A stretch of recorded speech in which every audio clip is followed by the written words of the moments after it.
அழைக்கப்பட்டவன் அழைக்கப்படாதவனை போல ட்ரீட் பண்ணப்படுகிறான். உங்க மேல இருக்கிற அழைப்பு உங்களுக்கு நிச்சயம் இருக்குதா? உங்க மேல இருக்கிற அபிஷேகத்தை குறித்து உங்களுக்கு நிச்சயம் இருக்குதா? எப்படி இருக்கும்னா, உங்களை அழைக்கப்படாதவர்களை போல, அபிஷேகம் இல்லாதவர்களை போல, தெரிந்தெடுக்கப்படாதவர்களை போல உங்களை சுற்றி இருக்கிறவங்க ட்ரீட் பண்றதை குறித்து நீங்க கவலைப்பட தேவையில்லை. உங்களை தெரிந்தெடுத்தது கர்த்தரானால் உங்களை எந்த சிறுமையிலிருந்து தூக்கி எடுத்து உயர்ந்த அடைக்கலத்தில் வைக்க அவர் போதுமானவராயிருக்கிறார். நீ தெரிந்தெடுக்கப்பட்டவனானால் நீ எந்த ஆழத்தில் இருந்தாலும், நீ பாதாளத்தில் படுக்கை போட்டாலும் அங்கே அவருடைய கை உன்னை பிடிக்கும். எந்த காரியத்தில் நீங்கள் அகப்பட்டு எனக்கு இதுல இருந்து வெளியே வந்தே ஆகணும், நான் இயேசுவின் நாமத்தில் இந்த வார்த்தையை முன்வைத்து உங்களுக்கு பேசுகிறேன். நீங்க கூப்பிடுங்க, விட்டுவிக்கிறவரை கூப்பிடுங்க. எத்தனை கோடி தூதர்கள் சூழ இருந்தாலும் நீ தெரிந்தெடுக்கப்பட்டவன் அல்லவா, நீ தெரிந்தெடுக்கப்பட்டவன் அல்லவா. நீ அவரை நோக்கி கூப்பிட்டால் அந்த சத்தம் அவர் காதிலே கேட்கும். சங்கீதம் 107:41. எளியவனையோ சிறுமையின் என்று எடுத்து உயர்ந்த அடைக்கலத்திலே வைத்து அவன் வம்சங்களை மந்தையை போலாக்குகிறார். கரங்களை உயர்த்தி சத்தமாய் ஆமென் என்று சொல்லுங்கள். எளியவனையோ. கடந்த 2 வாரங்களாகவே பரிசுத்த ஆவியானவர் இந்த வார்த்தையை இருதயத்திலே வைத்தார். இந்த வார்த்தையை பேசும்படி. என் தேவனால் கூடாத காரியம் ஒன்றுமே இல்லை. அவருடைய செயல்களில் ஒன்று என்ன தெரியுமா? எளியவனையோ சிறுமையின் என்று எடுத்து உயர்ந்த அடைக்கலத்தில் வைத்து அவன் வம்சங்களை மந்தையை போலாக்குகிறார். யார் எளியவன்? எளியவன் யார் என்றால், சிறுமையின் அனுபவத்தில் இருக்கிறானே, சிறுமையின் அனுபவத்தில் இருக்கிறது யாரா இருந்தாலும் அவர்கள் எளியவர்களே. என்ன சிறுமையின் அனுபவம்? சிறுமையின் அனுபவம் என்பது என்னவென்றால், உதவி தேவைப்படுகிறவன், பணம் இல்லாதவன் அல்ல. எளியவர்கள்னா பொதுவாகவே என்ன நினைச்சிட்டாங்கன்னா, யார்கிட்ட காசு இருக்குதோ அவங்க எல்லாம் பெரியவங்க, யார்கிட்ட காசு இல்லையோ அவங்க எல்லாம் எளியவர்கள் இல்ல. உதவி தேவைப்படுகிறவன், உதவி தேவைப்படுகிறவன் யாரா இருந்தாலும் அவன் எந்த அனுபவத்தில் இருக்கிறான் என்றால், சிறுமை என்கிற அனுபவத்தில் இருக்கிறான். அப்படி சிறுமை என்கிற அனுபவத்தில் இருக்கிறவன் யாரா இருந்தாலும் அவன் எளியவனே. உதவியற்ற நிலையில் இருக்கிறவனுக்கு தானே உதவி தேவைப்படும். 3 மாடி வீடு கட்டி இருப்பாங்க, வெள்ளம் வரும்போது ஆகாரம் இருக்காது, வீடு நிறைய பணம் இருக்கும். கேரளாவில் எல்லாம் சில ஆண்டுகளுக்கு முன்பதாக பிளட் வந்ததும் பிரெட் இல்ல, சாப்பாடு இல்ல, என்ன பண்ணுன்னு தெரியல. எல்லாரும் 3 மாடி கட்டினவங்களும் வீட்டு மாடியில போய் நிக்கிறாங்க. எதுக்கு தெரியுமா? எலியாவுக்காக வந்து போஷித்தது போல ஹெலிகாப்டர் இன்னும் கொஞ்ச நேரத்துல வீட்டு மேல வரும். வீட்டு மேல வந்து அதுவும் இறங்கி எல்லாம் ஊட்ட மாட்டாங்க, சாப்பாடு மேல இருந்து போடுவாங்க. நாங்க யார் தெரியுமா? நாங்க என்ன டிகிரி வாங்கி இருக்கிறோம் தெரியுமா? இங்க டிகிரி ஏறிட்டு இருக்கு. அதெல்லாம் இங்க எல்லாருக்கும் என்ன தேவைன்னா உதவி தேவை. இப்போ நான் 3 மாடி வீட்டுல இருக்கிறேன், என்கிட்ட அவ்வளவு பணம் இருக்கு. உதவி தேவைப்படுகிற ஒவ்வொருவனும் எளியவனே. அவன் எந்த அனுபவத்தில் இருக்கிறான் தெரியுமா? சிறுமை என்கிற அனுபவத்தில் இருக்கிறான். அப்படிப்பட்ட அனுபவத்தில் இருந்து உதவியற்ற நிலையில எனக்கு ஒரு ஒத்தாசை கிடைக்காதா, எனக்கு உதவி கிடைக்காதா என்கிற ஏக்கத்தோடு இந்த சத்தத்தை கேட்கிற ஒவ்வொருவருக்கும் கர்த்தர் அருளுகிற வார்த்தை தான் இது. நாம் ஆராதிக்கிற தேவன் யார் தெரியுமா? எளியவனை சிறுமையில் இருந்து எடுத்து உயர்ந்த அடைக்கலத்தில் வைத்து அவன் வம்சங்களை மந்தையை போல் ஆக்குகிறார். நான் தான் அந்த எளியவன் என்று சொல்லுகிறவர்கள் மாத்திரம் கரங்களை தட்டி ஆமென் என்று சொல்லி. சங்கீதம் 72:12 இப்படி சொல்லப்பட்டிருக்கிறது, கூப்பிடுகிற எளியவனையும் உதவியற்ற சிறுமையானவனையும் அவர் விடுவிப்பார். கூப்பிடுகிற எளியவன் எல்லாரையும் தூக்குவாரான்னு தெரியாது, ஆனா ஒருத்தன் கூப்பிடுகிறானா அவனை கர்த்தர் விடுவிப்பார். சிலருக்கு ஒரு எண்ணம் உண்டு, எனக்கு யாருடைய உதவியும் தேவை இல்லை. இப்படிப்பட்டவர்களுக்கு ஒத்தாசை வராது. அடிக்கடி சொல்லுகிற வார்த்தை, கிறிஸ்டியன் லைஃப்ங்கிறது இண்டிபெண்டன்ட் லைஃப் கிடையாது, டிபெண்டன்ட், சார்ந்திருக்கிற வாழ்க்கை, சார்ந்திருக்கிற வாழ்க்கை. கூப்பிடுகிற எளிய விடுவிக்கிறவர் யார் தெரியுமா? அவரை குறித்து 11வது வசனத்திலே சொல்லப்பட்டிருக்கிறது, சகல ராஜாக்களும் அவரை பணிந்து கொள்வார்கள். சகல ராஜாக்களும். நல்ல கவனமா கேளுங்க. ராஜாக்கள் என்பவர்கள் யார்? தேசத்திலே பெரியவர்கள், தேசத்திலே அதிகம் பணம் உள்ளவர்கள், தேசத்திலே அதிகாரம் உள்ளவர்கள், ஆளுமையுடையவர்கள், எல்லாமே அவங்க சரௌண்டிங்ஸ்ல இருக்கிற எல்லாமே அவங்களுக்கு கீழே தான். அப்படிப்பட்ட பெரியவர்கள் எல்லாம் அவரை சூழ நின்று பணிந்து கொள்ளும் போது ஏதோ ஒரு ஓரத்தில் இருந்து ஒரு எளியவன் கர்த்தாவே எனக்கு ஒத்தாசை செய்யும் என்று கூப்பிடும் போது அதை தொந்தரவு என்று பாராமல் கூப்பிடுகிற எளியவனையும் உதவியற்ற சிறுமையானவரையும் விடுவிக்கிற தேவன் நாம் ஆராதிக்கிற தேவன். பொதுவாகவே நம்ம சுத்தி பெரியவங்க நம்ம சுத்தி நிற்கும் போது எளியவர்களுடைய கூக்குரல், கூப்பிடுதல், உதவிக்காக நம்மிடத்தில் வருகிறது பல நேரத்தில் நமக்கு தொந்தரவாய் தோன்றும். அப்படிதான் இயேசு கிறிஸ்து நடந்து போகும்போது, எரிகோ வழியாய் நடந்து போகும்போது, இயேசு போகிற இடத்திலே வேத பாரகர்கள் இருப்பார்கள், பரிசேயர்கள் இருப்பார்கள், சதுசேயர்கள் இருப்பார்கள். இயேசுவை சுற்றிலும் தெரிந்தெடுக்கப்பட்ட சீஷர்கள் உண்டு, அற்புதம் பெற்றவர்கள் உண்டு, அற்புதம் பெறப்போகிறவர்கள் உண்டு. இப்படி எல்லாவித கூட்டத்தாரும் இயேசுவை நெருங்கி பயணிக்கும் போது ஒரு உதவிக்காக வழியருகே உட்கார்ந்து கொண்டிருந்த பர்த்திமேயு என்கிற குருடன் இயேசுவை நோக்கி கூப்பிடுகிறான். கூப்பிட்ட போது சீஷர்கள் வந்து அவனை அதட்டினார்கள். காரணம், அந்த சத்தம் அவர்களுக்கு தொந்தரவாய் தோன்றினது. ஆனால் சீஷர்கள் தான் அதட்டினார்களே தவிர இயேசு அதட்டவில்லை.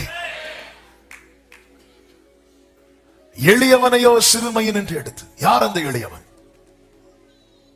இந்த வசனத்தை படிக்கும் போது இப்படி படித்து பழங்கள். என்னையோ, எத்தனை பேர் என் கூட அப்படி வாசிக்க விரும்புறீங்க? அப்படி வாசிக்க விரும்புகிறவங்க அப்படி வலது கரத்தை உயர்த்தி இந்த வார்த்தையை சத்தமாய் 107:41 கமான் குயிக்கா போடுங்க. சத்தமாய் வாசிக்க போறோம். விரும்புகிறவர்கள் மாத்திரம் வலது கரத்தை உயர்த்தி எளியவனையோ என்றல்ல, என்னையோ என்று வாசிக்க போறோம். வாசிக்கலாமா? என்னையோ சிறுமையின் என்று எடுத்து உயர்ந்த அடைக்கலத்திலே வைத்து என் வம்சங்களை மந்தையை போல் ஆக்குகிறார். சத்தமா ஆமென். ஒன்றுமில்லாத என்னை காருண்யத்தாலே உயர்த்தி வைத்த கர்த்தர் என்ன செய்கிறார்? எடுக்கிறார், அப்புறமா வைக்கிறார், அப்புறமா ஆக்குகிறார். இந்த 3 வார்த்தையை சத்தமா சொல்ல போறோம். சொல்லுங்க. எடுக்கிறார், வைக்கிறார், மறுபடியும் சொல்லுங்க. எடுக்கிறார். பால்கனியில் இருக்கிறவங்க வேற்று கிரகத்தில் இருக்கிறது போல இருக்கிறீங்க. எல்லாரும் இப்ப சத்தமா சொல்ல போறோம். ஆமென். கர்த்தர் என்னோட தான் பேசுகிறார் என்று சொல்லுகிறவர்கள் இப்ப ஒரு விஷயம் கூட சத்தமா சொல்லுங்க. எங்கிருந்து எடுக்கிறார்? சிறுமையிலிருந்து, மகா ஆழமான கிடங்கிலிருந்து உமது நாமத்தை பற்றி கூப்பிட்டேன். வேதம் சொல்கிறது, நீர் அணுகி எப்படி இப்ப பக்கத்துல வந்துட்டீங்க? அதுதான் ஆண்டவர். அன்னாள் மிகவும் மனம் கசந்து வெகு நேரம் அழுதாள். வெகு நேரம் அழுதாள் என்று 1 சாமுவேல் 1 சொல்லப்பட்டிருக்கிறது. வெகு நேரம் அழுதவளை கர்த்தர் இப்பொழுது களிகூர பண்ணுகிறாள். அவள் களிகூர்ந்து சொல்லுகிறாள், எளியவனை குப்பையிலிருந்து எடுத்து பிரபுக்களோடு உட்கார வைக்கிறேன். என் ஆண்டவரால செய்யக்கூடாத அதிசயமான காரியம் ஒன்றுமே இல்லை. அவர் எடுத்து வைத்து ஆக்குகிறார். எடுத்து வைத்து ஆக்குகிறார். எடுத்து, இந்த வேர்டை மனசுக்குள்ள ஏத்துறதுக்கு தான் நான் ரிப்பீட் பண்ணிட்டு இருக்கிறேன். எப்பவும் சொல்லுகிறத நான் திரும்பவும் சொல்லுகிறேன். ஞாயிற்றுக்கிழமை சர்ச்சுக்கு போனோம் என்கிற எண்ணத்தோடு வருகிற கூட்டத்தில் ஒரு ஆளா இருக்கக்கூடாது. என் அப்பா பாதத்துல உட்கார்ந்து என் அப்பா விளம்புவதை கேட்கிற கூட்டத்துல ஒரு ஆளாதான் இங்க வரணும். ஆமென் சொல்லுங்க பார்க்கலாம். எடுக்கிறார், எடுக்கிறார், வைக்கிறார், ஆக்குகிறார். அதனால அதுதான் மெடிடேஷன்ல கேட்டோமே, சகலமும் அவராலும் அவர் மூலமாகவும் அவருக்காகவும் உண்டாக்கப்பட்டிருக்கிறது. எளியவனையும், அந்த எளியவன் யாருன்னா உதவி கேட்கிறவன். எனக்கு ஒத்தாசை வரும் பர்வதங்களுக்கு நேராக என் கண்களை ஏறெடுக்கிறேன். வானத்தை பூமியை உண்டாக்கின கர்த்தரிடத்திலிருந்து எனக்கு ஒத்தாசை வரும். உதவி தேவைப்படுகிறவனுடைய கண்கள் தான் இப்படி பார்க்கும். அதுதான் எப்பொழுதும் சொல்லுவேன். ஆமென். 1000 ரூபாய்க்கு பொருள் வாங்க வேண்டும், கையில் 1000 ரூபாய் இல்லை என்றால் எல்லாரும் ஜெபம் பண்ணுவோம். இது இயல்பு. ஆண்டவரே 1000 ரூபாய்க்கு என்ன ஆண்டவரே பண்ணுவேன். ஆனா இப்ப கையில 2000 ரூபாய் இருந்தா ஜெபம் ஓடாது. நான் உங்களுக்கு அன்பாய் சொல்லுகிறேன், உங்கள் தேவைகளுக்கு ஏற்ற பணம் உங்க கையில இல்லையா? ஜெபியுங்கள். தேவைகள் சந்திக்கப்படுவதற்கேற்ற பணம் உங்க கையில இருக்கிறதா?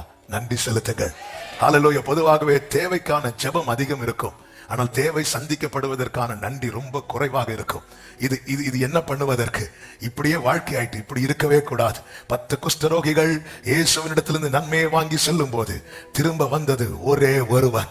ஆமென்.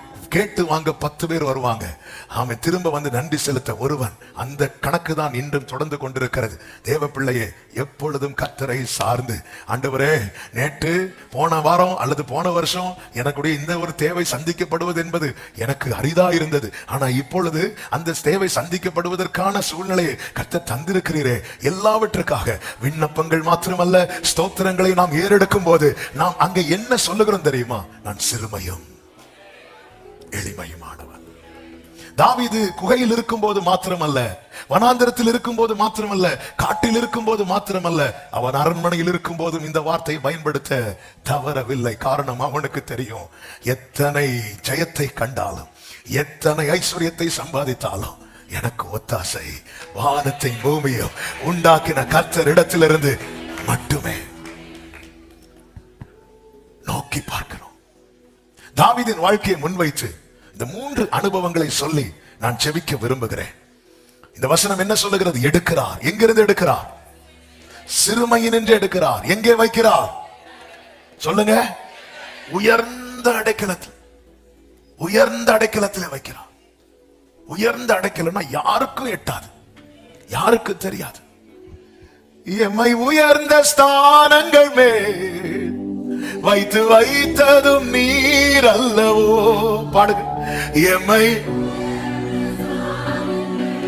வைத்து வைத்ததும் கண்மலை தேனும் வடியும் எண்ணையும் தருவதும் நீர் அல்ல. அவர் வைத்து அவன் வம்சங்களை மந்தையை போல் ஆக்குகிறார் என்றால் அவர் மனசுல என்ன நினைக்கிறாரோ அதை செய்கிறார். நன்றை கவனமாய் கேளுங்கள். தாவீதை கர்த்தர் எங்கிருந்து எடுத்தார் என்று வேதம் சொல்லுகிறது. 78வது சங்கீதம் அதனுடைய 70வது வசனத்திலே வேதம் இப்படி சொல்லுகிறது. தம்முடைய தாசனாகிய தாவீதை தெரிந்து கொண்டு ஆட்டு தொழுவங்களில் இருந்து அவனை எடுத்தார். எங்கிருந்து எடுத்தார்? இத இன்னும் புரியும்படி பார்க்க வேண்டுமானால் 2 சாமுவேலின் புஸ்தகம் 7வது அதிகாரம் அதனுடைய 8வது வசனத்தில் இப்படி சொல்லப்பட்டிருக்கிறது. நீ என் தாசனாகிய தாவீதை நோக்கி சேனைகளின் கர்த்தர் சொல்லுகிறது என்னவென்றால், நீ இஸ்ரவேல் என்கிற என் ஜனங்களுக்கு அதிபதியா இருக்கும்படி ஆடுகளின் பின்னே நடந்த உன்னை நான் ஆட்டு மந்தையை, எல்லாரும் சொல்லுங்க அந்த வார்த்தையை. அது ஓகே. அடுத்து விட்டு, எல்லாரும் சொல்லுங்க. அவன் தேவன் நம்மை எடுக்கும் போது சில காரியங்கள் நம்மை விட்டு விட்டுப்படும் விட்டுப்படும் விட்டுப்படும். அப்படி அக்கினி நின்று தப்புவிக்கப்பட்ட கொள்ளி அல்லவா தேவன் நம்மை எடுக்கும் போது. நான் மீண்டும் சொல்லுகிறேன், திரும்ப சொல்லுகிறேன், சில காரியங்களை என்னால விட முடியல என்கிற நிலையில யாராவது கேட்டுக்கொண்டிருக்கிறீங்கன்னா, இந்த இடத்துல நீங்க யாரா இருக்கிறீங்க தெரியுமா? உதவியற்ற சிறுமையானவரா இருக்கிறீங்க. நோக்கி கூப்பிடுங்கள். கர்த்தர் உங்களை எடுக்கும் போது விட முடியாத பல காரியங்கள் அந்த இடத்துல விட்டு போகும். ஹalleluya. என் லைஃப்ல நான் நினைச்ச சில காரியங்களை விடவே முடியாது. ஆண்டவர்கிட்டயே போய் எக்ஸ்கியூஸ் கேட்டேன். ஆண்டவரே மீதியெல்லாம் ஓகே, இது மட்டும். ஹalleluya. அவர் எடுத்ததும் காணல. என்ன இதெல்லாம் விடவே முடியாது. நம்ம என்ன நினைச்சிட்டு இருக்கோம் தெரியுமா? எந்த சௌரியவானும் தன் பலத்தின் மிகுதியினால் ரட்சிக்கப்படான். இந்த இடத்துலதான், அதாவது நம்மளால ஒண்ணு முடியலன்னு வரும் தெரியுமா? அங்கதான் உதவியற்றவன். இந்த மைண்ட் செட்டை வந்து இப்படி பார்க்கணும். இல்ல எனக்கு இப்ப கார் இருக்கு, எனக்கு வீடு இருக்கு, எனக்கு நிலம் இருக்கு, எனக்கு பணம் இருக்கு, எனக்கு ஆள் பலம் இருக்கு, அதனால நான் ஒண்ணும் கிடையாது, நான் உதவியற்றவன். எனக்கு எப்பொழுது நீங்க வேணும்பா, நீர் எப்பொழுது எனக்கு வலது கரத்தை பிடிக்கணும், எனக்கு எப்பொழுதுமே நீங்க நடத்தணும். கர்த்தர் எடுக்கிறார் பாருங்க. எடுக்கும் போது விட்டு, ஆட்டு மந்தையை விட்டு அவனை எடுக்கிறார். பேதுருவை அழைக்கும் போது பேதுரு படகையும் வலையையும் விட்டு அல்ல, விட்டு விட்டு. ஆமென். விட்டு அது சில காரியத்தெல்லாம் விட்ட வைக்கிறார். ஏன்னா அந்த கை அப்படிப்பட்ட கை. உலகம் விடாது. உலக உறவுகள் பிடிச்சு பிடிச்சு இழுக்கும். அதை தாண்டி அவர் பறிக்க ஆரம்பிச்சுட்டாருன்னா முடிஞ்சது. இன்னைக்கு நானும் நீங்களும் இங்க இருக்க காரணம் ஆமே நம்ம யாரோ எடுத்துக்கொண்டு வைத்ததல்ல. ஹல்லேலூயா. தூக்கி எறியப்பட்ட என்னை வேண்டும் என்று சொல்லி சேர்த்து கொண்ட. நல்ல கவனமா கேளுங்க. தாவீதை ஆட்டு தொழுவத்தை விட்டு எடுத்தார். ஏன் எடுத்தார்? ஏன் தாவீதை எடுத்தார்? ஏனென்றால் கர்த்தர் அவனை தெரிந்து கொண்டார். 1 சாமுவேல் 16:1 கர்த்தர் சாமுவேலை பார்த்து சொல்லுகிறார், நீ உன் கொம்பை தைலத்தால் நிரப்பிக் கொண்டு வா, பெத்லகேமியனாகிய ஈசாயின் இடத்திற்கு உன்னை அனுப்புவேன். அவன் குமாரரில் ஒருவனை நான் ராஜாவாக தெரிந்து கொண்டேன் என்று. அங்கே கர்த்தர் பேரை சொல்லி இருக்கலாம். ஆனா கர்த்தருக்கு பேர் சொல்லாததுக்கு காரணம் நமக்கு தெரியும். சாமுவேல் யாருக்கு பயந்திருந்தான்? சவுலுக்கு பயந்திருந்தான். ஒருவேளை கர்த்தருக்கு தெரியும் நம்முடைய ஸ்ட்ரெங்த் அண்ட் சைடும் தெரியும், வீக்னஸ் அவருக்கு தெரியும். அதனால தான் கர்த்தர் அங்க பேரை சொல்லவே இல்லை. நல்ல கவனமா கேளுங்க. தெரிந்தெடுக்கப்பட்டவனை தான் கர்த்தர் தூக்கி எடுப்பார். கர்த்தர் அப்படி கை நீட்டினதுல மாட்டுனவங்க கிடையாது. நாம கர்த்தர் நமக்காகவே கையை நீட்டி மாட்ட வைத்தார். சத்தம் ஆமென் சொல்லுங்க பார்க்கலாம். எங்க தாவீதே ஆற்றில் கிடந்த கல்லில் 5 தெரிந்தெடுப்பான் என்றால் கர்த்தர் சேற்றில் கிடந்த நம்மை சும்மா கைய போட்டதுல மாட்டுச்சு. இந்த வலை போட்டு வலையில மாற்ற மீன் மாதிரி இல்ல, கிடையாது. நாம துரத்தி வந்தார். பூமியின் கடையாந்திரத்திலிருந்து நான் உன்னை எடுத்து அழைத்து வந்து நீ என் தாசன், நான் உன்னை தெரிந்து கொண்டேன், நான் உன்னை வெறுத்து விடவில்லை என்று சொன்னேன். யாரு சொல்றாரு? என் சிநேகிதனான ஆபிரகாமின் சந்ததியை பாத்தீங்களா? அவர் தெரிந்தெடுத்தார். ஹல்லேலூயா. தெரிந்தெடுத்தார். அவருக்கு தெரியும் இவன் தான்.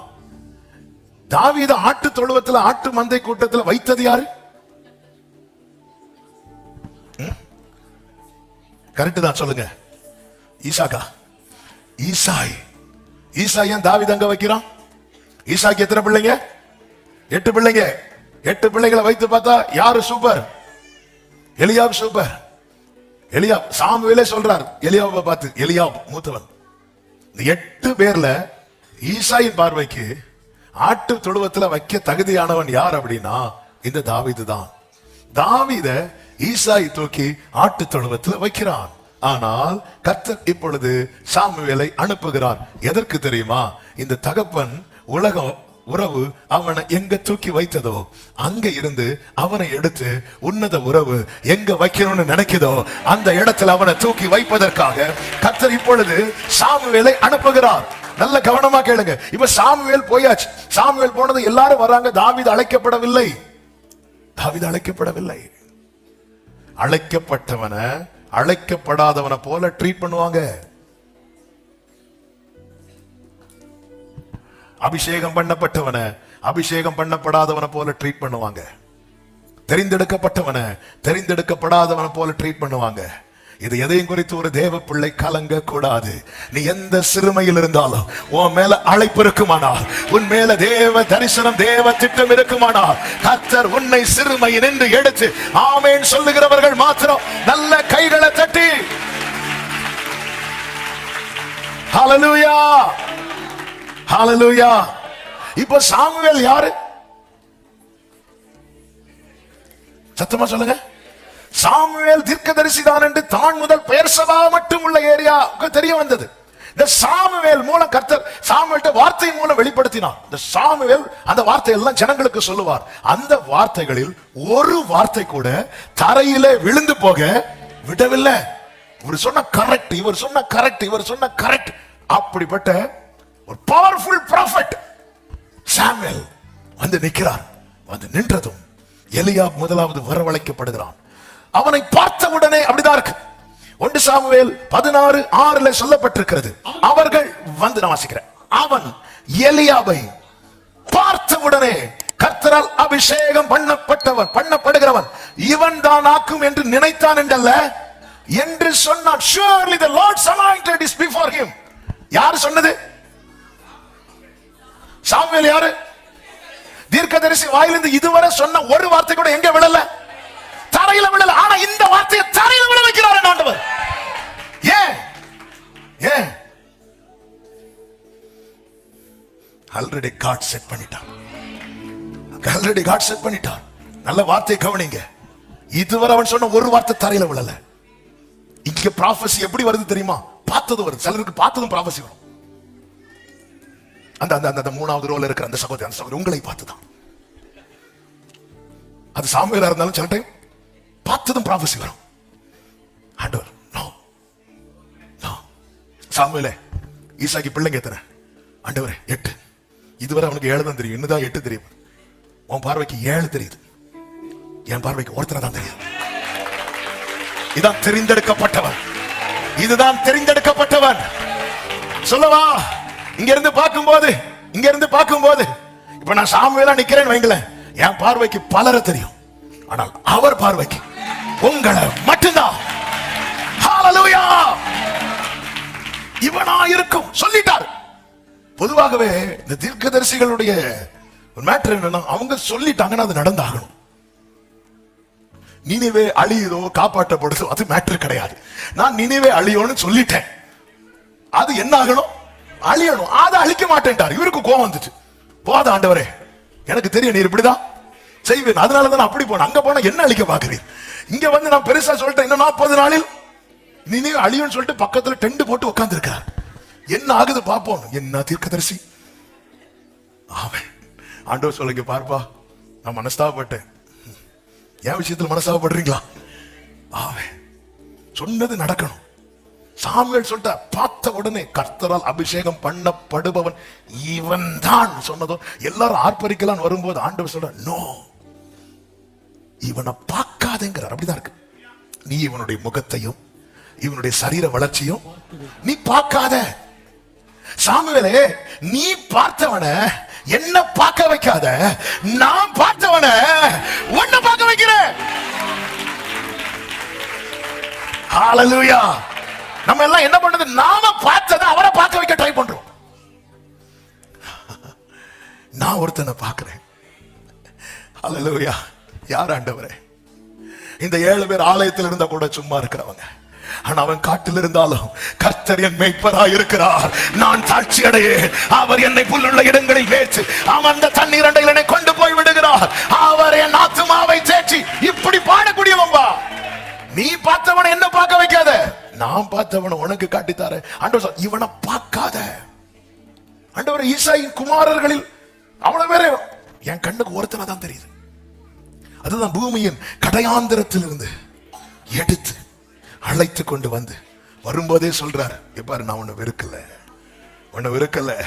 உங்க அப்பா உன் நாட்டு தொழுவத்துக்குள்ள வச்சதும் நான் உன்னை வெறுத்தே நினைக்காத. நான் உன்னை வெறுக்கல. ஆமே. இன்னைக்கு உன்னை சுத்தி இருக்கிறவங்க உன்னை வெறுக்கிறாங்க, அது நான் வெறுத்ததா நினைக்காத. நான் உன்னை வெறுக்கவில்லை. நான் மனிதன் அல்ல, நான் தேவனாய் இருக்கிறேன் என்று கர்த்தர் சொல்லுகிறார். இந்த இடத்துல ஒருவேளை ஃபர்ஸ்டே தாவீது இருந்திருந்தா சாமுவேல் கொஞ்சம் யோசித்து இருப்பார். ஏன்னா அபிஷேகம் வந்து நல்ல கனெக்ட் ஆகும். ஆனா இந்த இடத்துல சாமுவேல் கூட கொஞ்சம் சறுக்கிறார். கொஞ்சம் பார்த்த உடனே சிலதை நம்ம பார்த்ததும் டிசைட் பண்றோம். எவ்வளவு பெரிய ப்ராஃபிட்டா இருந்தாலும் பார்த்ததும் டிசைட் பண்ண கூடாதுங்கிறத கர்த்தர் காண்பித்து தருகிறார். ஆவிக்குரியவன் எல்லாவற்றையும் நிதானிக்கிறான். தாவீது இல்ல ஆண்டவர். தாவீது வந்திருந்தா ஒருவேளை நான் வேற டிசைட் பண்ணிருப்பேன். கர்த்தர் விடல. ஆண்டவர் சொல்ல, நீ பார்க்காத. சாமுவேல் சொல்றார், இவன் தான் ஆக்கும் அப்படிங்கிறார். இவன் தான் சொல்லும் போது சாமுவேல் எலியாவை பார்த்து இவன் தான் சொல்லும் போது 12வது வசனத்துல கர்த்தர் தாவீதை பார்த்து இவன் தான் என்கிறார். பிரியமானவர்களே, நாம் புறக்கணிக்கப்பட்டாலும் தெரிந்தெடுத்தது கர்த்தர். எந்த இடத்துல வைக்கப்பட்டோமோ அங்கிருந்து எடுப்பார். சீமோன் பேதுரு இயேசுவின் பாதத்தில் விழுந்து, நான் பாவி, என்னை விட்டு போங்க, கர்த்தர் கூட்டிட்டு தான் போனார். எரேமியா, நான் சிறு பிள்ளையா இருக்கிறேன், நான் பேச அறியேன் என்றார். கர்த்தர் நாவை தொட்டு வார்த்தையை வாயில வச்சார். மோசே, நீர் என்னோடு பேசினதுக்கு முன்பாகிலும் பேசினதுக்கு பின்பாகிலும் நான் வாக்கில் வல்லவன் அல்ல என்றான். கர்த்தர் சொன்ன, நான் தான் உன் வாயா இருந்து பேசுவேன். இந்த இடத்துல ஒருவன் தன் குறையை சொல்லுகிறான், இன்னொருவன் தன் பலவீனத்தை சொல்லுகிறான், இன்னொருவன் தன் இயலாமையை சொல்லுகிறான். இந்த குறையோ இந்த பலவீனமோ இந்த இயலாமையோ தேவ திட்டத்தை மாற்றவில்லை. நான் நினைத்திருக்கிறபடியே நடக்கும், நான் நிர்ணயித்தபடியே. நாம பல இடத்துல நம்ம குறை, ஆண்டவரே இதுக்கெல்லாம் நான் பாத்திரவான் அல்ல, இதெல்லாம் நான் வாய்ப்பே இல்லை. நம்முடைய குறைகள், நம்முடைய இயலாமை, நம்முடைய பலவீனம், இது தேவன் போட்ட திட்டத்தை மாற்றாது. தேவன் நம்முடைய சொல்லை வைத்து நம்மை தெரிந்தெடுக்கவில்லை, அவருடைய செயலை வைத்து நம்மை தெரிந்தெடுத்திருக்கிறார். எரேமியா, அதோனியா என்கிறவன் அப்சலோமுக்கு பின்பாக பிறந்தவன். அவன் தன்னை ராஜாவாக்கி கொள்ளும்படிக்கு நான் தான் அடுத்த ராஜா என்று சொல்லி தன்னை வெளிப்படுத்துகிறவனாய் இருந்தான். அநேக ஜனங்கள் இனி இவன் தான் ராஜாவா இருப்பான் என்று அவர்கள் டிசைட் பண்ணிட்டாங்க. 1 ராஜாக்கள் 1வது அதிகாரத்திலே அதனுடைய 5வது வசனத்திலே இப்படி சொல்லப்பட்டிருக்கிறது, வாசியுங்கள். ஆகீத்துக்கு பிறந்த அதோனியா என்பவன் நான் ராஜா ஆவேன் என்று சொல்லி தன்னைத்தான் உயர்த்தி தனக்கு ரதங்களையும் தனக்கு முன் ஓடும் 50 காலாட்களையும். பிரியமான கர்த்தருடைய பிள்ளைகளை, இந்த வார்த்தை ஏற்கனவே ஒரு விஷயம் பேசப்பட்டது, அதனால டச் பண்ணிட்டு ரொம்ப டீடைலா பேசல. ஆனால் ஒரு காரியத்தை சொல்ல விரும்புகிறேன். ஒருவரும் தங்களை தாங்களே உயர்த்துகிறவர்களாய் மெச்சிக்கொள்ளுகிறவர்களாய் இராதபடிக்கு ஜாக்கிரதையா இருக்கணும். பவுலுக்கு ஒரு முள் கொடுக்கப்பட்டதின் நோக்கமே என்ன தெரியுமா? நான் என்னை உயர்த்தாதபடிக்கு. நாம எந்த இடத்துல நம்மை அதிகம் உயர்த்துவோம் தெரியுமா? பொதுவாகவே பெண்டிகாஸ்ட் பீப்புள் எந்த இடத்துல தங்களை அதிகம் உயர்த்துவாங்கன்னா தங்களுடைய ஸ்பிரிச்சுவல் லைஃப். நாங்கெல்லாம் இப்படி ஜெபம் பண்ணுவோம் தெரியுமா? இந்த காலத்துல நாங்க ஜெபம்னாலே தூங்கிடுவோம். நாங்கெல்லாம் ஒரு நாள் நம்ம கர்த்தரால் புகழப்படுகிறவனே உத்தமன். அதோனியாவை ஒரு நாள் மாறவே கூடாது. நானே என்ன உயர்த்துறேன்னா அந்த இடத்துல நான் என்ன சொல்ல விரும்புகிறேன் தெரியுமா? கர்த்தர் என்ன உயர்த்துவார் என நான் நம்பவில்லை என்று தானே சொல்ல விரும்புகிறேன். பிசாசானவன் ஏதேனிலே ஒரு பழத்தை காண்பித்து இதை சாப்பிட்டவன் கண்ணு திறக்கும். கண்ணு திறந்த நீ நிறைய பார்க்கலாங்கிறான். அவங்க என்னன்னு சொல்லி இருக்கணும்? ஏன்டா எங்களுக்கு கர்த்தர் காண்பித்து தரது போதும், எனக்கு எது பார்க்கணுமோ அதை கர்த்தர் எனக்கு காண்பித்து தருவார். இல்ல இல்ல கர்த்தர்லாம் இனி காட்டுவார்னு பார்த்துட்டு இருந்தா வேலைக்கு ஆகாதுன்னு சொல்லிட்டு பழத்தை பறிச்சு சாப்பிட்டாங்க. அந்த இடத்துல பழம் மேட்ரு கிடையாது. அந்த இடத்துல எது மேட்ரு தெரியுமா? தங்களுக்கு தாங்களே தேவன் என்கிற நிலையிலே பிசாசானவன் கொண்டு வருகிறான். இதுதான் அங்க விஷயம். எனக்கு நான் தான் தேவன், எனக்கு நான் தான் கடவுள், எனக்கு நான் தான் டிசைட் பண்ணுவேன், என் காரியத்தை தீர்மானிக்க எனக்கு மேல ஒரு அதிகாரத்தை நான் அனுமதிக்கவே மாட்டேன் என்கிற நிலை என்பது அதுதான். எனக்கு நான். அதோனியா என்பவன் நான் ராஜாவாவேன் என்று சொல்லி தன்னைத்தான் உயர்த்தி, அவன் பார்த்தான் நம்ம இப்படி இந்த வேலைக்கு ஆகாது, அவனே உயர்த்தி குதிரை காலாட்கள் எல்லாம் சம்பாதிக்கிறான், எல்லாரையும் கூப்பிடுகிறான். சாலமோனை அழைக்கவில்லை என்று அதனுடைய 10வது வசனத்தில் சொல்லப்பட்டிருக்கிறது. எப்படி ரிப்பீட் ஆகுது பாத்தீங்களா? அன்னைக்கு சாமுவேல் வந்த போது ஈசா 7 பிள்ளைகளை கொண்டு வந்தா யாரை கூட்டிட்டு வரல? தாவீதை கூட்டிட்டு வரல. இப்பொழுது அதோனியா பெரிய விருந்து வைக்கிறான். யார் அழைக்கல? அழைக்கப்பட்டவன் அழைக்கப்படாதவனை போல ட்ரீட் பண்ணப்படுகிறான். உங்க மேல இருக்கிற அழைப்பு உங்களுக்கு நிச்சயம் இருக்குதா? உங்க மேல இருக்கிற அபிஷேகத்தை குறித்து உங்களுக்கு நிச்சயம் இருக்குதா? எப்படி இருக்கும்னா, உங்களை அழைக்கப்படாதவர்களை போல, அபிஷேகம் இல்லாதவர்களை போல, தெரிந்தெடுக்கப்படாதவர்களை போல உங்களை சுற்றி இருக்கிறவங்க ட்ரீட் பண்றதை குறித்து நீங்க கவலைப்பட தேவையில்லை. உங்களை தெரிந்தெடுத்தது கர்த்தரானால் உங்களை எந்த சிறுமையிலிருந்து தூக்கி எடுத்து உயர்ந்த அடைக்கலத்தில் வைக்க அவர் போதுமானவராயிருக்கிறார். நம்புறவங்க மட்டும் கைகளை உயர்த்தி ஆமென் சொல்லுங்க பார்க்கலாம். தாவீதினிடத்திலே கர்த்தர் சொல்லும் போது இப்படி சொல்லுகிறார். 1 நாளாகமம் 28:6 கர்த்தர் இப்படி சொல்லுகிறார். அவர் என்னை நோக்கி, உன் குமாரனாகிய சாலமோனே என் ஆலயத்தையும் என் பிராகாரங்களையும் கட்ட கடவன். அடுத்த வார்த்தை, அவனை எனக்கு குமாரனாக.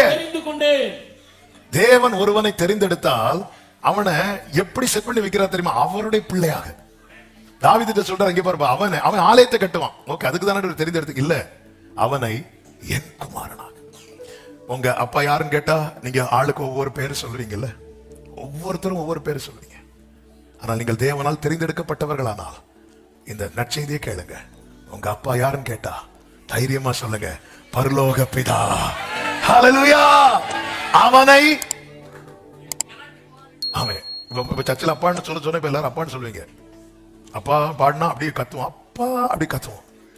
ஆமே, உண்மையா பர்சனலா அவர் அப்பான்னு எத்தனை பேர் கூப்பிட்டு பழகுறீங்க? கை கை கை தூக்க வேண்டாம்.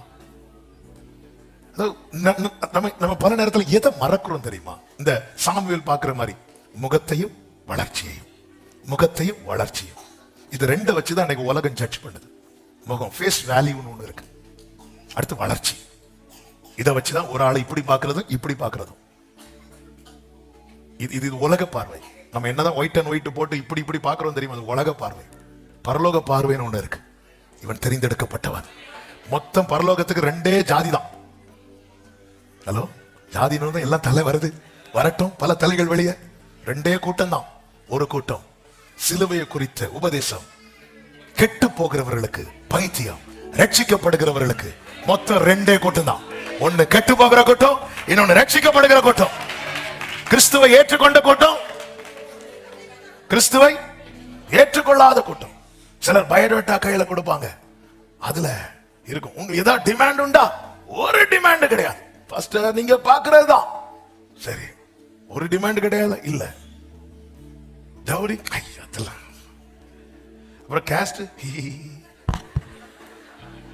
அப்பவே மனசுல நினைப்பேன் வேஸ்ட்.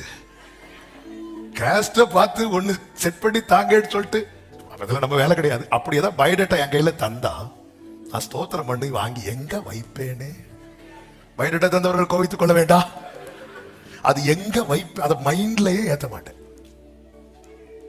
சிலுவையை குறித்த உபதேசம் கெட்டு மொத்தம் ரெண்டே கூட்டம் தான். அதை விட்டுட்டு என்ன பேசிட்டு இருக்கிறோம், என்ன பேசிட்டு இருக்கிறோம், என்ன பார்த்துட்டு இருக்கிறோம்? ஆண்டவர் சொல்றார், இங்க பாரு, அவனை நான் தெரிந்தெடுத்துட்டேன், இனி அவன் என் பிள்ளை. ஆமே, யார் பிள்ளை? நம்ம அப்பா. இயேசு யார அப்பான்னு அழைக்கிறாரோ அவரை நாம அப்பான்னு அழைக்கிறோம் இல்ல? அப்ப நம்ம நம்ம கூட ஆராதிக்கிறவங்க அவர் அப்பான்னு கூப்பிடும்போது நாம அவங்கள கேஸ்ட் பார்த்து ஒதுக்குறோம். நம்ம யாரை ஒதுக்குறோம் தெரியுமா? நான் உங்களை சொல்லல, உங்களுக்கு இடிக்குதுன்னா உங்களை நான் சொல்லிட்டு இருக்கேன். ஆமே, சிலர் நல்லா சிரிக்கிறீங்க, கண்ணுல கண்ணீர் வருது. ஹல்லேலூயா. கர்த்தர் தெரிந்தெடுத்திருக்கிறார். யூதன் என்றும் கிரேக்கன் என்றும் அடிமை என்றும் சுயாதீனன் என்றும் ஆண் என்றும் பெண் என்றும் வித்தியாசம் இல்லாதபடிக்கு கர்த்தர் நம்மை புது சிருஷ்டியாக்கி இருக்கிறார். ஆமென் சொல்லுங்க பார்க்கலாம். தாவீது வேற பிள்ளைங்க இல்லையா? இருக்கிறான். அவன் எங்க இருக்கிறான்? பயங்கரமான குழியில் இருக்கிறான், தூக்கு. எங்க இருக்கிறான்? மரண வாசல்ல இருக்கிறான், தூக்கு. எங்க இருக்கிறான்? ஜலப்பிரவாகத்தின் நடுவில் இருக்கிறான், தூக்கு. எங்க இருக்கிறான்? ஆட்டு தொழுவத்தில் இருக்கிறான், தூக்கு. நீ தெரிந்தெடுக்கப்பட்டவனானால், நீ எந்த ஆழத்தில் இருந்தாலும், நீ பாதாளத்தில் படுக்கை போட்டாலும், அங்கே அவருடைய கை உன்னை பிடிக்கும். ஹல்லேலூயா, ஹல்லேலூயா, சத்தமா ஹல்லேலூயா. நாம் எப்பொழுது தேவனால் எடுக்கப்படுகிறோமோ அங்கதான் சத்துருவின் மகிழ்ச்சி உடையுது. நம்ம எப்பொழுது தேவனால், எனவேதான் சங்கீதம் 31 தாவீது இப்படி பாடுகிறார், என் சத்துரு என்னை மேற்கொண்டு மகிழ ஒட்டாமல் நீ என்னை கை தூக்கி எடுத்தபடியினால் நான் உம்மை போற்றுவேன். சங்கீதம் 31, என் சத்துரு என்னை மேற்கொண்டு என்னை மகிழ ஒட்டாமல் நீர் என்னை கை தூக்கி எடுத்தபடியினால். அப்ப தேவ பிள்ளை எப்பொழுது எடுக்கப்படுகிறானோ அந்த இடத்துல யாருடைய மகிழ்ச்சி கொலையுது தெரியுமா? சத்துருடைய மகிழ்ச்சி. தேவ பிள்ளை எப்பொழுது எடுக்கப்படுவான்? சங்கீதம் 40:1 தாவீது சொல்லுகிறார், கர்த்தருக்காக பொறுமையோடு காத்திருந்தேன். அதுதான் நாம் ஏற்கனவே வாசித்தோம். 72:12 கூப்பிடுகிற எளியவனையும் உதவியற்ற சிறுமையானவனையும் கர்த்தர் என்ன செய்வாரா? விடுவிப்பார். நான் ஹெல்ப்லெஸ்ஸா இருக்கிறேன்பா. எந்த காரியத்தில் நீங்கள் அகப்பட்டு எனக்கு இதுல இருந்து வெளியே வந்தே ஆகணும், நான் இயேசுவின் நாமத்தில் இந்த வார்த்தையை முன்வைத்து உங்களுக்கு பேசுகிறேன். நீங்க கூப்பிடுங்க, விடுவிக்கிறவரை கூப்பிடுங்க. எத்தனை கோடி தூதர்கள் சூழ இருந்தாலும் நீ தெரிந்தெடுக்கப்பட்டவள் அல்லவா, நீ தெரிந்தெடுக்கப்பட்டவன் அல்லவா. நீ அவரை நோக்கி கூப்பிட்டால் அந்த சத்தம் அவர் காதிலே கேட்கும். நாம் அவரால் எடுக்கப்பட்ட அன்று சத்துருவின் மகிழ்ச்சி நஷ்டமானது. எனவேதான் அவ்வளவு போராடுறான். தாவீது என்ன சொல்லுகிறார்? ஆண்டவரே, என் சத்துருக்கள் எவ்வளவாய் பெருகி இருக்கிறார்கள். தாவீது ஆடு மேய்த்துட்டு இருந்தா சிங்கம் கரடி முடிஞ்சு பிரச்சனை ஓவர், அவ்வளவுதான். அவன் எப்பொழுது எடுக்கப்பட்டானோ பிரச்சனை ஜாஸ்தி ஆகுதே தவிர குறையல. ஏன்? சத்துருவின் மகிழ்ச்சி அடி வாங்குது. இவன் அவ்வளவுதான், இவ்வளவுதான் நினைக்கிற இடத்துல இருந்து கர்த்தர் தூக்கிட்டு, கர்த்தர் ஒருத்தனை எடுத்துட்டாருன்னா அவனை எங்க வைப்பார்னே தெரியாது. ஆனா ஒன்று தெரியும், கர்த்தர் ஒருவனை எடுத்துட்டாருன்னா சூழ்ந்திருக்கிறவர்கள் என்ன சொல்வார்கள் தெரியுமா? ஆகாதென்று தள்ளின கல் தலைக்கல் ஆயிற்று, இது கர்த்தராலே ஆயிற்று, இது நம்முடைய கண்களுக்கு. ஹல்லேலூயா. சேற்றில் நின்றென்னை தூக்கி எடுத்து புதிதாக்கினாரே, சேற்றில் நின்றென்னை. க்ளோரி. கல்லானையன் உள்ளம் நொறுக்கின கல்வாரியே கண்டு நன்றியுடன் பாடிடுவேன். கல்லானையன் ஹல்லேலூயா. கண்டு நன்றியுடன். பிரியமான கர்த்தருடைய பிள்ளைகளை, கவனித்தீர்களா? இந்த இடத்துல உண்மையிலேயே வெளிப்பிரகாரமாய் பார்த்தால் தாவீதை விட எல்லா விதத்திலும் சாமுவேலுடைய பார்வைக்கு தகுதி உள்ளவன் எலியா. ஆனா அந்த இடம் தாவீதுக்கான இடமானதுனால அவனை விட வளர்ந்த, அவனை விட பெரிய, அவனை விட ஃபேஸ் வேல்யூ உள்ள 7 பேர் இருந்தாலும் கர்த்தர் அவர்களை புறக்கணித்தார். என்னது அர்த்தம்? உங்க ஸ்தானத்துல பரம்பரையா பெண்டிகாஸ்டா இருந்தாலும், ஆவிக்குரிய 9 வரங்களை வாங்கினவங்களா இருந்தாலும், 24 மணி நேரம் ஜெபிக்கிறவங்களா இருந்தாலும், தேவன் ஏற்கனவே முன்குறித்த உங்களுடைய ஸ்தானத்துல அவங்க யார் வந்து நின்றாலும் அந்த ஸ்தானத்தில் அவர்களை வைத்து தேவன் பார்க்கவே மாட்டார். அது தாவீதுக்குரிய ஸ்தானம். அந்த ஸ்தானம் தாவீதுக்கே உரியது. அப்படிதான் அதோனியா என்பவன் என்ன பண்ணுகிறான் தெரியுமா? சாலமோனுக்குரிய ஸ்தானத்தை அவன் அபகரிக்க பார்க்கிறான். சாலமோனோ, அதோனியா என்ன சொல்றான்? நான் ராஜாவாவேன். சாலமோன் என்ன சொல்றான்? நான் போக்குவரவு அறியாத சிறு பிள்ளையா இருக்கிற என்ன மாதிரி எங்கேயா கொண்டு விட்டு வீட்டுக்கு வேணா வர தெரியாது. நான் போக்குவரவு அறியாத சிறு பிள்ளையா இருக்கிற என்ன அங்க போயிட்டு இங்க வான எனக்கு தெரியாது. இவன் எதுக்கு வாரான் எதுக்கு போறான்னு தெரியாது. ஆனா கர்த்தர் இது முன்குறித்தது. முன்குறித்து அவருக்கு பிள்ளையாவே வச்சுட்டார். நீங்க கர்த்தர் என்ன இதுக்காக தெரிந்தெடுத்தார் அதற்காக தெரிந்தெடுத்தார்ல ரெண்டாவது. ஆனா தெரிந்தெடுத்தாலே என்ன பிள்ளையாக வைத்துட்டாருன்னா இதை நீங்க எப்படி பாக்குறீங்க, எப்படி ஃபீல் பண்றீங்கன்னு தெரியல. நம்முடைய கண்களில் இருக்கிற செதில்கள் கீழே விழுவதாக. ஆமே, கர்த்தர் என்னை அதிபதியாய் தெரிந்தெடுத்தார் என்பது எனக்கு எவ்வளவு சந்தோஷமோ அதை விட 1000 மடங்கு சந்தோஷம் என்ன தெரியுமா? கர்த்தர் என்னை தெரிந்தெடுத்ததும் என்ன பிள்ளையா வச்சுட்டார்ல, எனக்கு இது போதப்பா. அதாவது அதிபதியாய் தெரிந்தெடுக்கப்பட்டவன் சிங்காசனத்தில் இருப்பான், பிள்ளையாய் தெரிந்தெடுக்கப்பட்டவன் அவர் மடியில் இருப்பான். ஹல்லேலூயா. எல்லாருக்கும் சேருக்கு தான் ஆசை, அவர் மடிக்கு ஆசை கிடையாது. 12 சீஷர்கள்ல ஒருவனுக்கு மாத்திரமே மார்பிள் சாய்ந்திருக்க ஆசை. மற்றவங்களுக்கு எல்லாரும் ஒரு ஆள் ரைட் சைட்ல இருக்கணும், லெப்ட்ல இருக்கணும், பந்தியில முதல் பந்தியில போய் இருந்துடணும், மீட்டிங்ல கடைசி வரணும், பந்தியில முத ஆளா இருக்கணும். ஹல்லேலூயா. மீட்டிங்ல பாட்டு தொடங்கின பிறகு வரணும், பந்தியில இலப்போடைக்கு முன்னாடியே உட்கார்ந்துடணும். நம்ம நினைவுகள் தோட்டங்கள் எல்லாம் பரலோகத்தில் வீற்றிருக்கிறவர் நகைப்பார். ஆவே என்னது சாம்பார் பருப்பு வரட்டும். யாராவது கொஞ்சம் லேட்டாகி வந்துட்டு தயவு செய்து ஃபர்ஸ்ட்ல இருந்து பாடுறீங்களான்னு சொல்லுவோமா? இப்பதான் 2வது பாட்டே வருதா? இது அப்படி இல்லை, ஃபர்ஸ்ட்ல இருந்து வரட்டும்.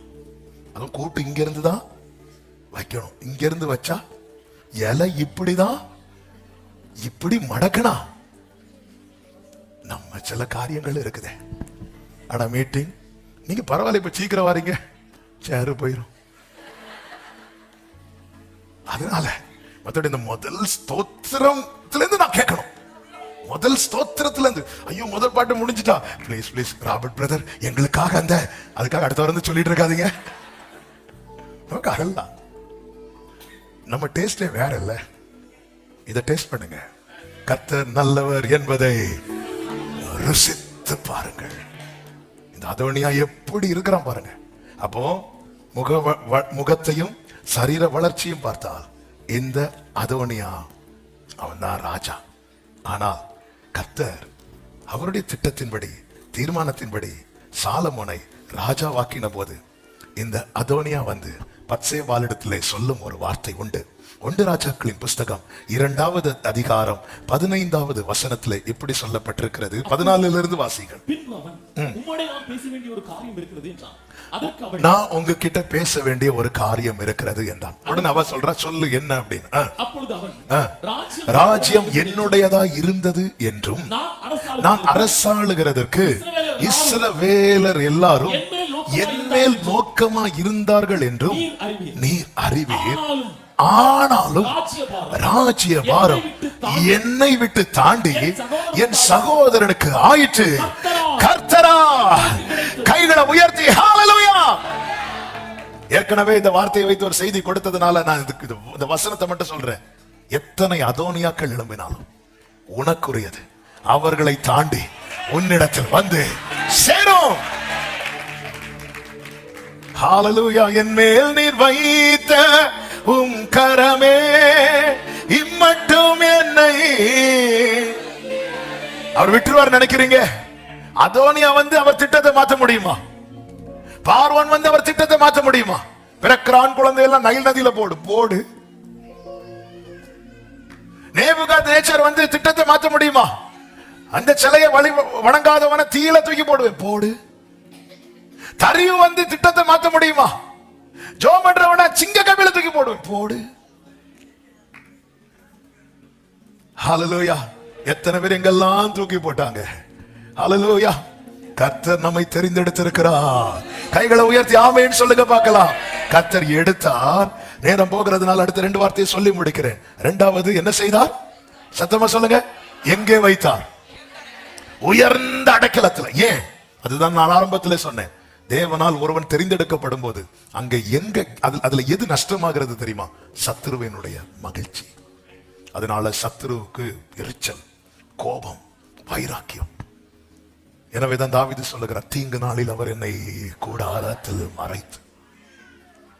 எதற்காக தேவன் அடைக்கலம்? அடைக்கலம் என்றாலே அடைத்து வைக்கப்படுதல், ஒரு பாதுகாப்பின் அது அடைக்கலம். பேழைக்குள்ள கர்த்தர் நோவா குடும்பத்தை உள்ள விட்டு என்ன செய்தார்? அடைத்தார்னு பார்த்தா கொஞ்சம் சங்கடமா இருக்கும். ஆனா உண்மையில அதுதான் அடைக்கலாம். இன்னைக்கு அநேகரை வெளியே விடாம கர்த்தர் என்ன பண்ணி வச்சிருக்கிறார் தெரியுமா? கர்த்தர் என்னை அடைத்து வைத்திருப்பதுதான் எனக்கு அடைக்கலாம். ஆமே. அடைக்கலன்னு சொல்லும் போது சிரிக்கிறோம். அடைத்து வைத்தார்னா போறோம். அதுதான் அடைக்கலாம். அதுதான் அடைக்கலாம். முன்னும் பின்னும் நேருக்கு சுற்றி என்னை எங்கேயுமே விட மாட்டார். நான் எங்க போவேன்ப்பா? ஆண்டவர்கிட்ட மெதுவா கேட்கிறான். அதாவது அவர்கிட்ட இருந்து எஸ்கேப் ஆக முடியாம உட்கார்ந்து இருந்து அவர்கிட்ட எஸ்கேப் ஆக வழி கேட்கிறான். அதுதான் யாருன்னா தாவீது. நான் எங்க போனாலும் இருக்கிறீர், அங்க போனாலும் நீங்க இருக்கிறீங்க, பாதாளத்துல. மெதுவா அவர்கிட்ட, எனக்கு மட்டும் புறா மாதிரி சிறகு இருந்தா வெட்டி போடுவேன், உனக்கு சிறகு இல்ல. நம்ம பல நேரத்துல ஆண்டவர்கிட்ட இருந்து எஸ்கேப் ஆக ஆண்டவர்கிட்ட வழி தேடுறோம். ஆண்டவர்கிட்ட இல்ல, ஆண்டவரே நாளைக்கு பிரேயர் மீட்டிங் இருக்கு, ஃபாஸ்டிங் பிரேயர் தான், எப்படி ஆண்டவர் எஸ்கேப் ஆக? நம்ம ஆண்டவர்கிட்ட வழி தேடுவோம். ஆமென். கர்த்தர் அடைக்கலத்தில். ஏன் அடைக்கலத்தில் வைக்கிறார்? ஒன்று, நாம் அழியக்கூடாது. சங்கீதம் 91 நமக்கு நன்றாய் தெரிந்த வார்த்தை. 4 முதல் வாசியங்கள் வேகமாக. அவர் தமது சிறகுகளாலே உன்னை மூடுவார். 5, 6, 7 வசனங்கள். பகலில் பறக்கும் அம்புக்கும் மதியானத்தில் பாழாக்கும் சங்காரத்துக்கும் உன் பக்கத்தில் 1000 பேர் அது உன்னை அணுகாது. ஏன் தெரியுமா? எனக்கு அடைக்கலமான கர்த்தரை உனக்கு தாவரமாக்கி கொண்டார். அழியக்கூடாது. தேவனின் அடைக்கலமே, ஒரு பொல்லாப்பு உன்னை சேருமோ, ஒரு வாதையும் உன் கூடாரத்தை அணு. ஆமென். ஒரு வாதை அணு. பொல்லோனின் போராமைகளோ மறைவான சதி பலவும். கையை தட்டி பாடுவோம். பொல்லோனின் போராமைகளும் மறைவான வல்லோனின் கரத்தினில் வரைபடமாயுள்ள யாரையும் அணுகாது. ஆமென். ஹalleluya. சில பாத்துருக்கீங்களா, சில சீக்கிரட்டை கையில எழுதி இப்படி வச்சிருப்பாங்க. காட்டுனா பிள்ளைங்க சாக்லேட்டை இப்படி வச்சிருப்பாங்க. பிள்ளைங்க எல்லாம் விளையாடுவாங்க, கையில என்ன இருக்கு பாருங்க, நான் அவ்வளவு கேப்லயும் தெரியும் என்ன இருக்கு, இருந்தாலும் நம்ம தெரியாதது போல. ஆமென். என்ன அருமையான பாட்டு. வல்லோனின் கரத்தினில் வரைபடமாய் உள்ள நான் கிறிஸ்துவின் அடைக்கலத்தில் சிலுவையின் மாநிலத்தில் கண்மலை வெடிப்பதனில் புகலிடம் கண்டு கொண்டோ, கண்மலை வெடிப்பதனில் புகழ் அழியக்கூடாது. அழிக்கும்படி சத்துரு எத்தனை விதத்துல போராடுகிறான். நீங்க யார் வாழ்க்கையை வச்சு பார்க்காதீங்க, உங்க வாழ்க்கையை பாருங்க. அழியக்கூடாதுன்னு கர்த்தர் எவ்வளவு அடைக்கலமாய் பல இடத்துக்கு போக முயற்சித்தும் அடைத்து வைத்தார். அவர் அடைத்து வைக்கல, அடைக்கலத்தில் வைத்திருக்கிறார்.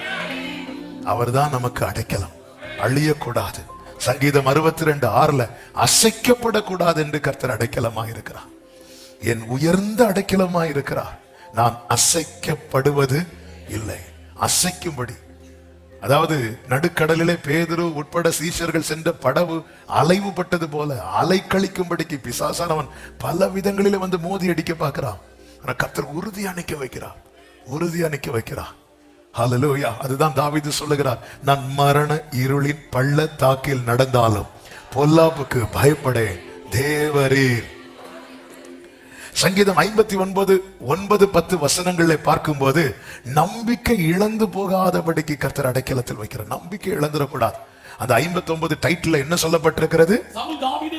சவுல் தாவீதை கொல்வதற்காக ஃபர்ஸ்ட் ஆட்களை எதுக்கு அனுப்புனா தெரியுமா? தாவீதை கண்டுபிடிக்க. அடுத்து தாவீதை ஆட்களை எதுக்கு அனுப்புனா தெரியுமா? தாவீதை பிடிக்க. கடைசியில இப்ப எதுக்கு ஆட்கள் அனுப்பிட்டான்னா கொல்ல. அப்ப இந்த ஆட்கள் கண்ணில் தாவீது மாட்டுனா கொலை செய்யப்படுவான். ஆனால் அந்த இடத்துல தான் தாவீது சொல்லுகிறார், தேவனே எனக்கு உயர்ந்த அடைக்கலம். 10வது வசனம், தம்முடைய கிருபையினால் என்னை சந்திப்பார், என் சத்துருக்களுக்கு வரும் நீதி சரி கட்டுதலை நான் விழுவதை சத்துரு காண செய்வார் என்றல்ல, சத்துரு விழுவதை நான் காணும்படி. நல்ல கைகளை தட்டி ஆமென் சொல்லுங்க. கர்த்தர் எதற்காக உயர்ந்த அடைக்கலத்தில் வைக்கிறார்? நாம் அழியக்கூடாது, நாம் அசைக்கப்படக்கூடாது, நம்முடைய நம்பிக்கை இழக்கக்கூடாது.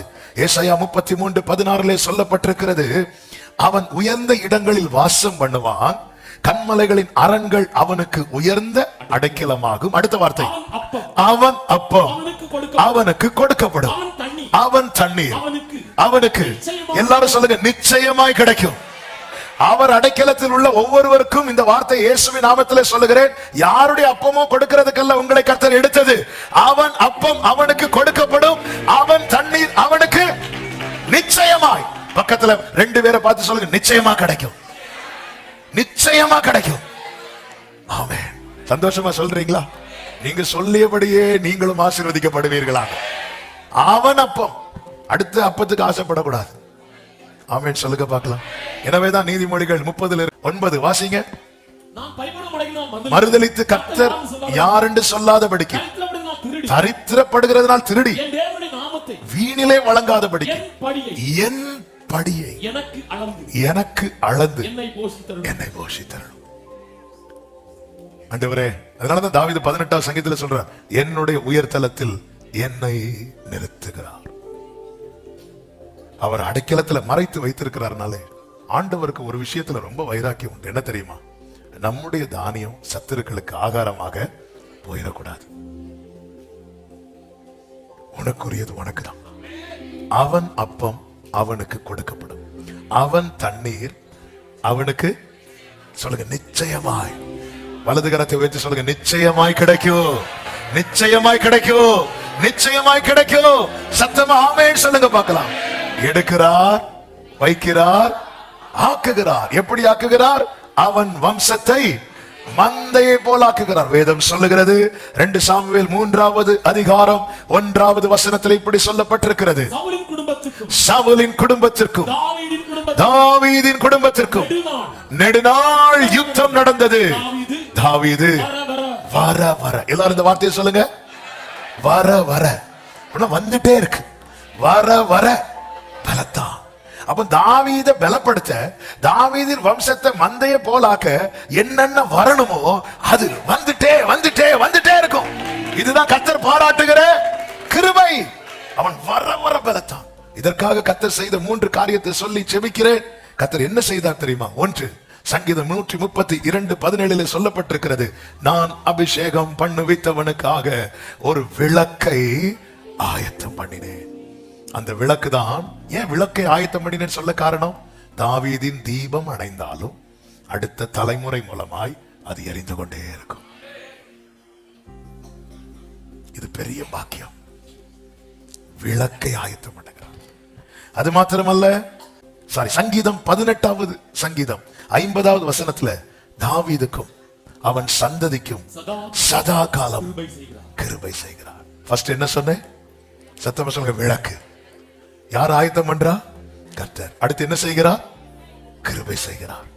ஏசாயா 37:35 சொல்லப்பட்டிருக்கிறது, என் தாசனாகிய தாவீது நிமித்தம் இந்த நகரத்தை ரட்சிக்கும்படிக்கு இதற்கு ஆதரவாக இருப்பேன். நல்ல கவனமா கேளுங்க. இந்த இடத்துல நான் இந்த வார்த்தையை சொல்லி செபிக்க விரும்புகிறேன். எளியவனை சிறுமையிலிருந்து எடுத்து உயர்ந்த அடைக்கலத்திலே வைத்து அவன் வம்சத்தை மந்தைய போல் ஆக்க கர்த்தர் என்ன செய்கிறார் தெரியுமா? விளக்கை ஆயத்தம் பண்ணுகிறார், கிருபை செய்கிறார், ஆதரவு அளிக்கிறார். நல்ல கவனிங்க. இந்த 3 நஷ்டப்பட்டா என்ன ஆகும் என்பதற்கு சிறந்த உதாரணம் சவுல். சவுல் மோசமானவன், ஆனா யோனத்தான் ரொம்ப நல்லவன். யோனத்தான் இன்னும் கேட்ட தாவீதை விட நல்லவன் சொல்லலாம். அப்படிப்பட்ட யோனத்தான் எவ்வளவு நல்லவனா இருந்தாலும் கர்த்தர் விளக்க ஆயத்தம் பண்ணலைன்னா அணைஞ்சிரும். அவன் எவ்வளவுதான் நல்லவனா இருந்தாலும் கிருபை கிடைக்கலன்னா இல்லாம ஆயிரும். ஆதரவு கோல், நம்ம குடும்பத்தை விட்டு ஆதரவு கோல் முறிக்கப்படவே கூடாது. கர்த்தர் இந்த விளக்க ஆயத்தம் பண்ணணும். அதுக்கு என்ன செய்யணும்? தாவீதை போல ஆண்டவர்கிட்ட போய், உமது அடியானின் வீடு உமக்கு முன்பா இருக்கும்படிக்கு அதை ஆசீர்வதித்தரணும். ஆண்டவரை மேல வைக்கணும். நம்ம குடும்பத்தை, நமக்கு உண்டான எல்லாவற்றையும் அவருக்கு முன்னாடி வைக்கணும். அவருக்கு முன்னாடி வச்சிடணும். அவன் கர்த்தருக்கு தான் அந்த முக்கியத்துவம் கொடுக்கணும். சமூகத்தை விட்டுட்டு கர்த்தரை விட்டுட்டு விளக்கு தண்டை நீக்கிருவேன்னு சொல்லி இருக்கிறார்ல. சவுலை விட்டு சவுல் மரிக்கும் போது அவன் ராஜவஸ்திரம் தரித்திருந்தான், ஆனா அவன் ஒரு ராஜாவை போல சாகலன்னு பைபிள் இருக்கு. அபிஷேகம் பண்ணப்படாதவனை போல செத்தான். ஆதரவு கோல முறிச்சிட்டார், கிருபையை நிறுத்திட்டார், விளக்க மெயின்டைன் பண்ணாம விட்டுட்டார். விளக்கு திரி, ஆனா இது பழைய விளக்கெல்லாம் பார்த்திருக்கீங்களா? திரி அணைஞ்சா திரிய மாத்துவோம், எண்ணெய் குறைஞ்சா எண்ணெயை மாத்துவோம். இதுதான் அந்த ஆயத்தம் பண்ணுதல். திரி நல்ல கறி பிடிச்சு அது எரிஞ்சு போயிட்டு வேற புதிய திரி வச்சிருப்போம், எண்ணெயை வச்சிருப்போம், எல்லாமே இதான் ஆயத்தம் பண்ணுதல். இது ஒரு திரி எரிய விட்டு அணைஞ்சாச்சு, அதோட போச்சு. அவர் விளக்கு ஆயத்தம், சவுலுக்கு விளக்கு ஆயத்தம் பண்ணல, தாவீதுக்கு விளக்கு ஆயத்தம் பண்ணினார். அதனாலதான் விழுந்து போன தாவீதின் கூடாரத்தை திரும்ப எடுப்பித்து எக்ஸ்ட்ரா திரி வச்சிருக்கிறார் தாவீதுக்கு. அதுதான் சதா காலமும் கிருபை செய்கிறார். எக்ஸ்ட்ரா என்ன வச்சிருக்கிறார். இது மட்டும் போச்சுன்னா ஒண்ணுமே இல்லை. ஆதரவு கோல் முறிக்கப்படவே கூடாது. அதற்குதான் எப்பவுமே நான் சிறுமையும், எனக்கு வியாதி வந்தா மட்டும் நோக்கி கூப்பிடுவேன். நான் நல்லா இருக்கும் போது நெஞ்ச நிமித்திட்டு என் இஷ்டப்படி நடப்பேன். ஆவியானவர் சபைகளுக்கு சொல்லுகிறதை காதுள்ளவன் கேட்க கடவன். இந்த தாவீதை பாத்தீங்கன்னா கர்த்தரை எப்பொழுதும் தனக்கு முன்பாக வைத்திருந்தான். கர்த்தர் அவனுக்கு கொடுத்த வார்த்தை தான், அவன் வம்சத்தை மந்தையை போலாக்குவேன். அதற்காக கர்த்தர் ஏற்படுத்தின ஒரு பெரிய கிருபை என்ன தெரியுமா? சகரியா 13வது அதிகாரம் அதனுடைய 1வது வசனத்தை வாசிக்கலாம். அந்நாளிலே பாவத்தையும் அழுக்கையும் நீக்க தாவீதின் குடும்பத்தாருக்கும் எருசலேம் குடிகளுக்கும் திறக்கப்பட்ட ஒரு ஊற்று. கைகளை உயர்த்தி ஹல்லேலூயா. என பாவமும் அழுக்கும் கிருபையை நிறுத்த வைக்கும், ஆதரவு கொள்ள முறிக்க வைக்கும். கர்த்தர் பார்த்தார், இல்ல என் தாவீதுனுடைய வம்சத்தை நான் மந்தைய போல ஆக்கணும். அதுக்கு என்ன செய்யணும்? இந்த பாவமும் இந்த அழுக்கும் நீக்கப்படணும். அது நீக்கும்படியாக தான் 2000 ஆண்டுகளுக்கு முன்பதாக இதோ கல்வாரி சிலுவையிலே திறக்கப்பட்ட ஊற்று இயேசுவின் மார்பிலே குத்தின போது அங்கே இருந்து இரத்தமும் தண்ணீரும் வந்தது. இது எதை காண்பிக்கிறது தெரியுமா? சுத்திகரிப்பும் புதிதாக்கப்படுகிற அனுபவமும். அதுதான் திறக்கப்பட்ட ஊற்று. அங்கே பாவமும் அழுக்கும் நீக்கப்படுகிறது. சத்துரு பாவத்தை விதைத்து நம்மை நீக்கலாம் என்று நினைத்தான். ஆனால் பிதாவாகிய தேவன் தம்முடைய ஒரே பேரான குமாரனை இந்த பூமியிலே அனுப்பி, பரிகாரியாய் அனுப்பி, நம்மை நீக்குகிற பாவத்தை நம்மை விட்டு நீக்கி நம்மை இதோ அவருடைய சமூகத்திலே கொண்டு வந்து உட்கார வைத்திருக்கிறார். இவ்விதமான சீரை பெற்ற ஜனம் பாக்கியம் உள்ளது. கர்த்தரை தெய்வமாக கொண்ட ஜனம் பாக்கியம் உள்ளது. இது என் பாக்கியம் என்று சொல்லுகிறவர்கள் வலது கரத்தை உயர்த்தி சத்தமா ஆமென். அப்படியே கண்களை மூடி, நீதியும் ஞானமுமானவர் இயேசுவே, ஆதரவே, நீதியும் ஆனவரே, இயேசுவே நீரே ஆதரவே, அற்பம். எளியவனை சிறுமையிலிருந்து எடுத்து உயர்ந்த அடைக்கலத்திலே வைத்து அவன் வம்சத்தை மந்தையை போல ஆக்க மாற்றுகிறவன். அன்பால் எல்லாம் தந்திரே, தயவால் பெற்றே, தயவால் பெற்றே, தகப்பனே தயவால் பெற்றே, தலைமுறை தலைமுறையாய் தலைமுறை